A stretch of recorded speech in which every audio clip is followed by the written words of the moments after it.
இப்போ 2026ல எலெக்ஷன் வர போகுதுல்ல, ஆமா இந்த எலெக்ஷன்ல இந்த கட்சி வந்தா நல்லா இருக்கும் அப்படின்னு எந்த கட்சியை சொல்லுவீங்க? டிவிகே தான். டிவிகே தான். அவங்க வந்தா நல்லா பண்ணுவாங்கன்னு நினைக்கிறீங்களா? நல்லா பண்றதுனால தான் ஓட்டே போட போறோம்.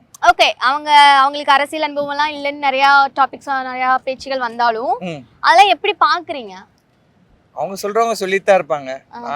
எங்களுக்கு தெரியும் யார் வந்தா நல்லா பண்ணுவாங்க, அதனால நாங்க டிவிகே பண்ணுவோம். ஓகே, ஆனா இப்போ வந்துட்டு டிவிக்கு அந்த அளவுக்கு ஒண்ணுமே பண்ணல, என்ன பண்ணிருக்காங்க அப்படின்னு கேக்குறாங்க. அதுக்கு என்ன சொல்றது? ஒருத்தர்கிட்ட ஆட்சி கொடுக்காமலே பண்ணலனா என்ன பண்ண முடியும்? ஒன்னும் கையில கொடுத்துட்டு தான் அப்புறம் பேசணும் நீங்க. ஓகே, இப்போ வந்து விஜயகாந்த் சார் வந்து அரசியல் வந்தப்போ ஆட்சியில இல்லாமலே நிறைய விஷயங்கள் மக்களுக்கு பண்ணினாரு.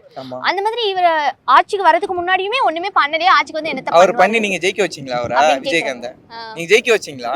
ஓகே, உங்களை தான் கேக்குறேன். நீங்க அவங்கள ஜெயிக்க வச்சீங்களா? நீங்க எனக்கு அப்போ ஸ்கூல் படிச்சிட்டு இருந்தோம். அதே மாதிரி தான் நாங்களும் அப்ப ஸ்கூல் படிச்சிருந்தோம். இப்ப விஜய் வந்திருக்காரு. எங்களுக்கு அப்போ யாருக்கும் அந்த அளவுக்கு நாலேஜ் இருந்தாலுமே இதுல அவ்வளவா தெரியல. நாங்களா இருக்கோம்ல, கண்டிப்பா ஜெயிக்க வச்சிருக்கோம். இந்த எலெக்ஷன்ல இந்த கட்சி வந்தா நல்லா இருக்கும் அப்படின்னா எதை சொல்லுவீங்க? டிவிகே தான். டிவிகே தான். இவங்க நல்லா பண்ணுவாங்கன்னு நினைக்கிறீங்க? கண்டிப்பா பண்ணுவாங்க. எதனால டிவிகே வரணும்னு நினைக்கிறீங்க? வந்தா பண்ணுவாங்க கண்டிப்பா, எனக்கு நம்பிக்கை இருக்கு. ஓகே, இப்போ என்னன்னா அரசியல், அதாவது விஜய் சாருக்கு வந்து அவ்வளவா அரசியல் நாலேஜ் கிடையாது. அதே மாதிரி ஒண்ணுமே பண்ணல, என்ன பண்ணிருக்காரு நீங்க எல்லாரும் விஜய் பின்னாடி போறீங்க அப்படின்னு கேக்குறாங்கல்ல, அதுக்கு என்ன சொல்ல நினைக்கிறீங்க? பண்ணாதான் கிடையாது, கண்டிப்பா பண்ணுவாருன்னா பண்ணுவார், நம்பிக்கை இருக்கு. ஓகே, அப்போ விஜயகாந்த் சார் வந்துட்டு அவரு இப்போ என்னன்னா விஜய் சார் வந்து அரசியல் வந்ததுக்கு அப்புறம் நல்லா பண்ணுவாங்க, கட்சியில உட்கார்ந்ததுக்கு அப்புறம் நல்லா பண்ணுவாங்கன்னு சொல்றாங்கல்ல. ஆனா எல்லாரும் கேட்குற கொஸ்டின் என்னன்னா, விஜயகாந்த் சார் வந்து சிஎம் சீட்ல உட்கார்றதுக்கு முன்னாடியே மக்களுக்கு அவ்வளோ பண்ணியிருக்காங்க, ஆனா விஜய் ஒண்ணுமே பண்ணல. பண்ணி இருக்காரு, அது யாருக்கும் தெரியல. பண்ணிருக்காரு, நிறைய ஸ்கூல் படிக்கிற பசங்களுக்கு பண்ணிருக்காரு, எவ்வளவு விஷயத்துல நிறைய பண்ணிருக்காரு. எனக்கு தெரிஞ்சு நிறைய பண்ணிருக்காரு, பண்ணாமலாம் இல்ல. ஓகே, இவரு ஸ்டாலின் மட்டும் என்ன பண்ணிட்டாரு? அவரால் என்ன லாபம்?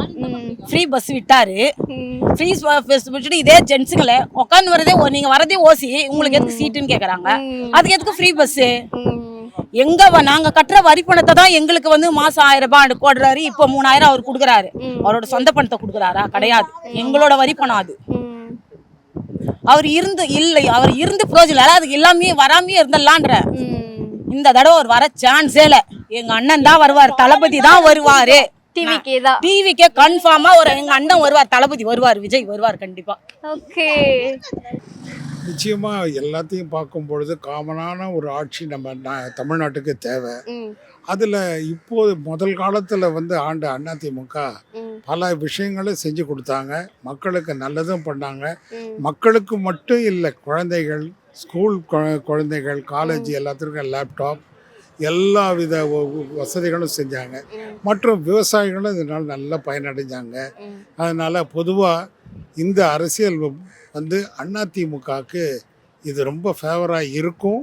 நிச்சயமாக எடப்பாடி பழனிசாமி அவர்கள் நிச்சயமாக ஜெயிச்சு மக்களுக்கு நல்லது செய்வார் என்பது எனக்கு நல்ல தெரியுது. நிச்சயம் அந்த கட்சி தான், அதிமுக கட்சி நிச்சயம் வெற்றி பெறும். ஓகே, அப்போ இந்த 2026ல வந்து ஏடிஎம்கே தான் நிச்சயமா. டெஃபினட்டாக ஒரு சேஞ்ச் வேணும். ஸோ இந்த வாட்டி தளபதி தான், டிவிகே தான். ஓகே, இப்போ வந்து எல்லாரும் சொல்றது என்னன்னா, டிவிகேக்கு வந்து விஜய்க்கு அவ்வளவா அரசியல் தெரியாது, அவர் வந்தா எப்படி நல்லது செய்ய முடியும், அவருக்கு என்ன தெரியும் அப்படின்னு கேக்குறாங்களே, அதை பத்தி என்ன நினைக்கிறீங்க? ஃபர்ஸ்ட் நம்ம ஒரு கம்பெனிக்கு போறோம், ஃப்ரெஷரா இருந்தா எப்படி வேலை கொடுப்பாங்க, அது மாதிரி தானே எல்லாத்துலயும் எல்லாருக்கும் தெரியணும்னு அவசியம் இல்லைல்ல. ஆல்சோ ட்ரை பண்ணலாம், என்னை பொறுத்த வரைக்கும் ஒரு ட்ரை கொடுக்கலாம். ஓகே, அதாவது நம்ம சான்ஸ் கொடுத்தாதான் பண்ண முடியும்னு சொல்றீங்க. கண்டிப்பா. இப்போ என்னன்னா இன்னொன்னு அவர் வந்து அது வந்து எப்படி சொல்லணும்னா, அவர் அதுக்கு முன்னாடி நிறைய செஞ்சிருக்காரு. அது வந்து இப்போ வித் லீகலா பண்ணணும், அந்த மாதிரி உரிமையோட பண்ணுவாரு. ஓகே, இப்போ இந்த விஜய் சார் வந்து ஆட்சிக்கு வந்துட்டாருன்னா, சிஎம் ஆனார்னா, தமிழ்நாட்டுல எந்த மாதிரி மாற்றம்லாம் வரும்னு நினைக்கிறீங்க, உங்களுக்கு தோணுது? நாங்கள் யங்ஸ்டர்ஸ்க்கு மெயினாக யங்ஸ்டர்ஸ்க்காக தான் நாங்கள் வந்து இந்த மாற்றத்தை எதிர்பார்க்குறோம். யங்ஸ்டர்ஸ்க்கு நிறையா செய்வாருன்னு எதிர்பார்க்குறோம். அண்ட் உமன் சேஃப்டி, ஆப்வியஸ்லி உமன்ஸோட சேஃப்டி இதெல்லாமே நாங்கள் எதிர்பார்க்குறோம். ஓகே, இப்போது டிஎம்கே ஆட்சியில் வந்து நிறையா மகளிருக்கு வந்து நிறையா சலுகைகள் கொடுத்துருக்காங்கல்ல, அதெல்லாம் பற்றி என்ன நினைக்கிறீங்க? இதெல்லாம் வந்து அடுத்த வருஷம் உங்களுக்கு வேணாமா? அப்படி சொல்ல முடியாது, பட் புதுசாக வரவங்களுக்கு ஒரு சான்ஸ் கொடுக்கணும்ல என்றைக்குமே. ஓகே, அதாவது ஒரு ஆட்சி மாற்றம் வேணும். ஆமாம், ஒரு ட்ரை கொடுக்கணும். அவங்க என்ன பண்ணுறாங்கன்னு தெரிஞ்சுக்கணும்.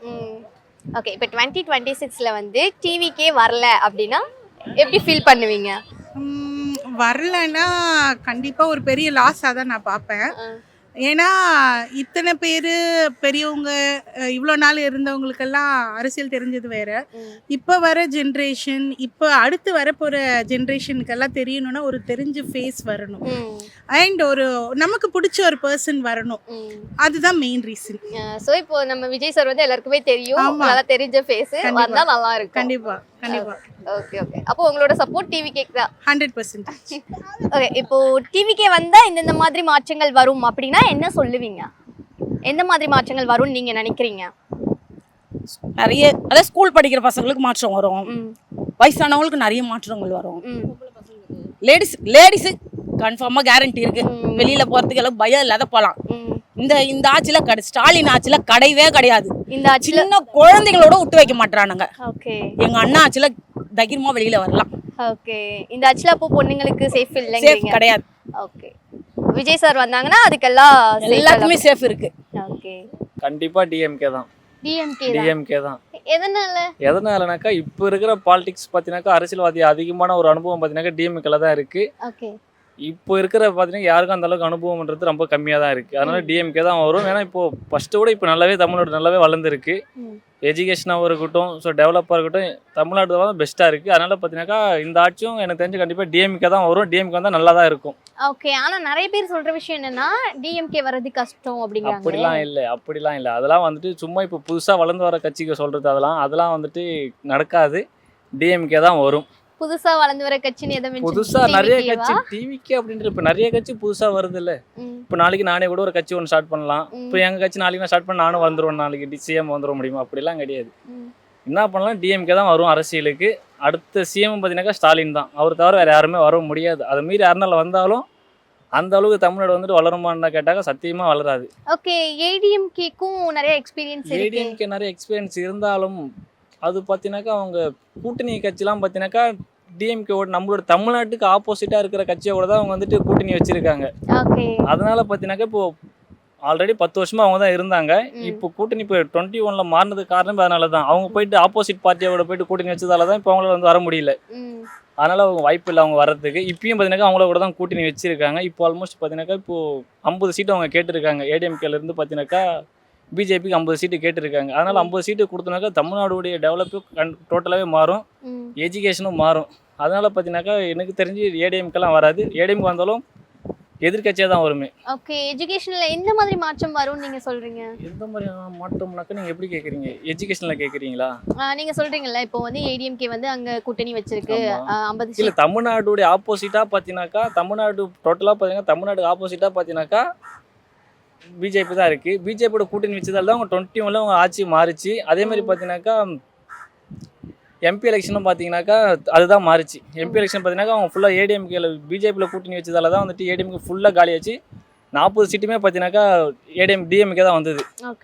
அது ஃபர்ஸ்ட் ஆஃப் ஆல் அதை அவங்க யோசிச்சிருக்கணும். சரி, நம்ம 21ல் வந்து பார்த்தீங்கன்னாக்கா நம்ம அதில் கூட்டணி வச்சதால தானே ஃபுல் சீட்டு நம்ம போச்சு. அதனால அவங்க மாற்றி வச்சுருக்கலாம். இப்போது 24ல் நடந்ததுங்களா எம்பி எலெக்ஷனு, அது அவங்க அதில் கூட்டணி இல்லாமல் இருந்தாலுமே அவங்களுக்கு ஒரு 2-3 சீட்டாவது கிடைச்சிருக்கு. அதனால அவங்களுக்கு எதுவுமே கிடைக்காது. ஃபுல்லுன்னு பார்த்தீங்கன்னா இப்போ டிஎம்கே தான் மாறிச்சு. அதனால் இந்த ஆட்சி எப்படி பார்த்தாலும் டிஎம்கே தான் வரும். அப்ப இந்த 2026ல கண்டிப்பா டிஎம்கே தான் வரும். அது எந்த ஒரு மாற்றமுமே கிடையாது. நீங்க சொல்லலாம் டிவிக்கே புதுசா வந்திருக்கு அவங்க வருவாங்க சொல்லிட்டு, அதெல்லாம் பாத்தீங்கன்னா ஓட்டு ஓனா பிரியமா கண்டி வரதுக்கு வாய்ப்பு இல்லை. ஏன்னா அது டிவி எதனால வாய்ப்பு இல்லைன்னு சொல்றீங்க? எதனாலனாக்கா இப்போ டிவிக்கேல விஜயை தவிர வேற யாரும் இருக்கா? நீங்க சொல்லுங்க. செங்கோட்டையனே பாத்தீங்கன்னா இப்போ சரி ஓகே, செங்கோட்டையன் அவர் வந்து இப்போ 60 சீட்டு கேட்டு இருக்காரு. 60 சீட்டு செங்கோட்டையன் ஒத்துருக்காரு, விஜய் இருக்காரு. 2 எம்எல்ஏ இருந்தா போதுமா ஆட்சி அமைக்க? நீங்க சொல்லுங்களேன். 2 எம்எல்ஏ இருந்தாக்க ஆட்சி அமைச்சிருவாங்களா?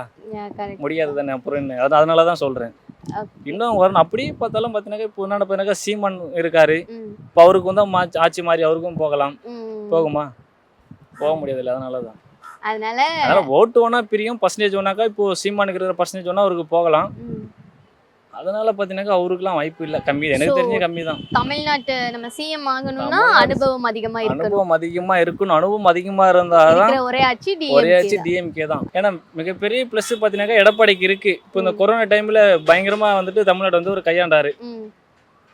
அதே மாதிரி சிஎம் ஸ்டாலின் வரும்போது கொஞ்சம் கம்மி, லாக்டவுன் பார்த்தீங்கன்னா கொஞ்சம் கம்மியாக, அதுலேருந்து கொஞ்சம் கோவையிலேருந்து கொஞ்சம் மக்கள் கொஞ்சம் மீண்டு வெளியே வந்துட்டாங்க. அவர் அதையும் யோசிச்சுலாம் இருக்கலாம். யோசிச்சு அவர் கொஞ்சம் கூட்டணி பார்த்து கரெக்டாக வச்சிருந்தாக்கா எனக்கு தெரிஞ்சு அவரே வரதுக்கு நிறைய வாய்ப்பு இருந்திருக்கு. கூட்டணியால தான் உங்களுக்கு ஆட்சி அவங்களால பிடிக்க முடியல. ஓகே, இப்போ கூட்டணி வைக்காம இருந்தா கூட்டணி 2026 வைக்காம வந்து அவங்களே ADMK தான் வந்திருக்கும். இருந்தனாக்கா 21ல அவங்க தான் ஜெயிச்சிருப்பாங்க. ஓகே.